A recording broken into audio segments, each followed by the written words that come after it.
Thank you, Joseph, and welcome to Slovenia. Thank you. Thank you, Marco, for supporting Transformative Mediation and having a training here in Portorose. It's our pleasure, and thank you for doing it. And maybe you could answer some questions for the broader public from Slovenia and abroad about transformative mediation. Maybe to start with where it started and why transformative mediation. Yeah, I was involved for a long time in the development of mediation and other models of mediation, but in around the early 1990s, myself and my colleague Ruth Bush had some strong feelings about what was happening to the practice of mediation, and we felt as if mediation was losing its unique dispute resolution qualities, and it was because we felt of the orientation of the practitioner and the theory behind the practice of mediation then.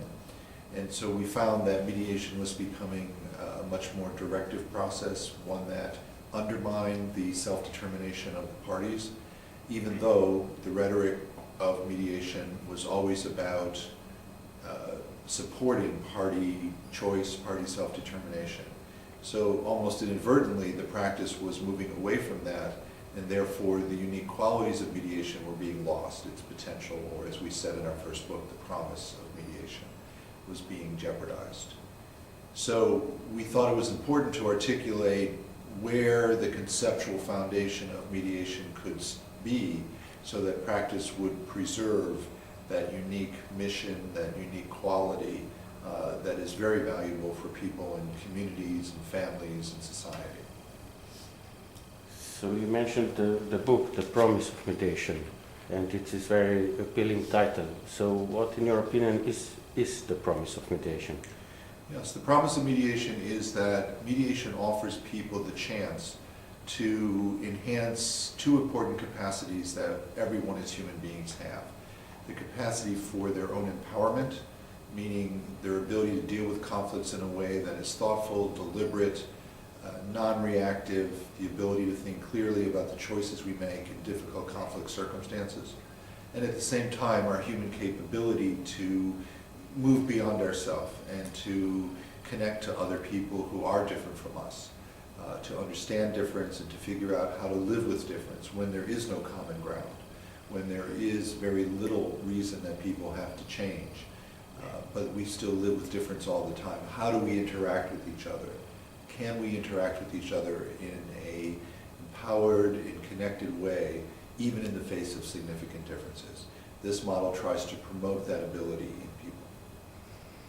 And you mentioned only that it's very valuable with neighborhoods and communities and families. What about if there are disputes on courts or commercial disputes or like personal injury disputes? Is transformative mediation good for those disputes as well, or? Yes. The idea is that whatever the conflict, whether there's a relationship between the parties that's existed for a long time or is going to exist long after the dispute or not, whether the parties have a car accident and they come together and they have to figure out how they're going to deal with remuneration for the incident or what they want from the other side, they're still interacting during that time. And the quality of that conflict interaction is what we as transformative mediators try to support. Try to support people's ability to interact in ways that is drawing from their best human capabilities rather than their weakness, their self-absorption, their sense of not knowing how to deal with it and demonizing the other side. So it supports the quality of interaction experience in conflict independent of whether a relationship continues. So we use transformative mediation in many court programs in the United States who refer cases to mediation centers and mediate in the court because, once again, the capability of people to deal with their own conflict is really what's unique about mediation as opposed to arbitration or other forms of adjudicative processes that exist and are needed in society. You mentioned the court annexed transformative mediation. So do people like it? I mean, do they appreciate it, or aren't they too hostile to each other, or when they're in court already? Right. We expect when we sit down to mediate that people will have a difficult time interacting, and you will see a lot of negative interaction, a lot of destructive interaction of all sorts. Our belief is that that's what conflict does to people. It destabilizes them. It makes them less confident, and it makes them closed off from the other person. And when people interact in those states, you see the negativity, you see the destructiveness. But at the same time, the transformative model believes that people are capable of moving out of those states with our help, with our support. They then make the decisions they want to make, but with a better quality of understanding themselves and the other person. And in your experience, are people happy with this approach? I mean, do they appreciate it, or just they think they lost some time interacting with the other As a person? matter of fact, very many times, even in court, when I've mediated court cases, the parties will end up saying, I never knew we could have this conversation this way. I didn't think it was possible. And they really value that. And not that we are making decisions for them, but that they could talk it through in a way that they could really address what they wanted to address in a more constructive way than they'd ever have been able to before. So it seems to be a pretty powerful experience for participants as well. It can be. It can be. What about if you said if they can address what's important to them? That can take a lot of time. Don't people talk about many things and not focus on the solution of the problem for which they came to mediation?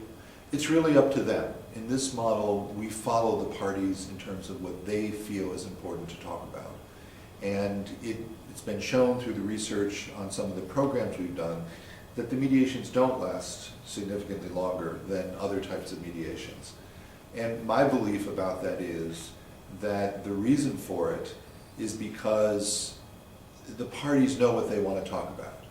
And if the mediator gets in the way of what they want to talk about, whether it's feelings, the history of the conflict, things related to it, they keep trying to go there.